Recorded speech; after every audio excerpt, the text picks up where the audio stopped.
Je parcours la France un petit peu dans tous les sens, des collèges, des lycées, des universités, en Suisse, en Belgique. Il n'y a plus un jour où il n'y a plus une demande. Nous avons lancé il y a 6 ans un programme dédié à la non-violence éducative, et puis la non-violence même au sens plus politique du terme.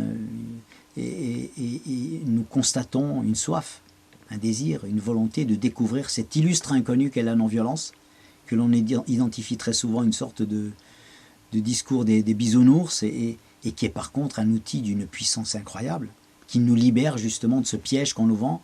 Hein, tu t'écrases ou tu agresses.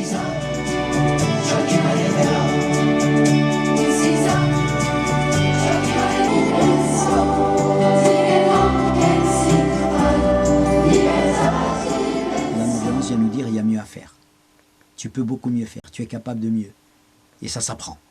Eh bien, c'est toute la logique de ces conférences, éveiller ce désir d'une boussole qui existe, qui à notre sens est une boussole, un outil politique au sens noble du terme pour le XXIe siècle, et dire que dans le conflit pour lequel nous ne sommes pas éduqués, hein, on a un conflit, la priorité c'est violence ou lâcheté.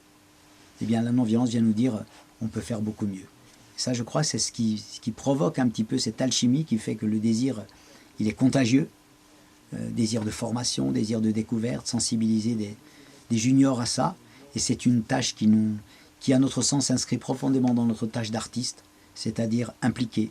Nous sommes des artistes qui portons des mots de citoyens, des inquiétudes de citoyens, mais aussi des espoirs et des boussoles pour citoyens.